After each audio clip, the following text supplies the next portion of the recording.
ક્લાયન્ટને એમ છે મને red colour ગમે એટલે મારા ગ્રાહકને પણ રેડ કલર ગમશે, મને આવું કન્ટેન્ટ ગમે તો મારા ક્લાયન્ટને પણ એવું જ કન્ટેન્ટ ગમશે. સામે ડિઝાઇનરને પણ એવું છે કે મને ગ્રીન કલર ગમે તો મારા ગ્રાહક અને મારા ક્લાયન્ટને બંનેને ગ્રીન જ ગમશે.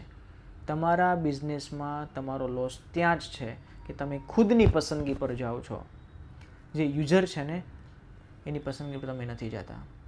જે ઉપભોક્તા છે, જે તમારી સર્વિસને લેનાર છે, એને જે પસંદ આવે ને સાહેબ, એના પર ફોકસ કરો. તમારા કસ્ટમરને ગ્રીન નહીં ને બ્લુ ગમે છે તો બ્લુ પર જાઓ. તમારા કસ્ટમરને કોમેડી નહીં પણ સ્પિરિચ્યુઅલિટીવાળું કન્ટેન્ટ ગમે છે તો એના પર જાઓ.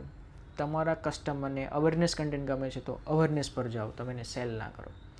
તમારો કન્ઝ્યુમર જે ઈચ્છે છે એ સબ્જેક્ટ પર મૂવ થશો તો તમારા બિઝનેસમાં ગ્રોથ 110% છે ને છે જ.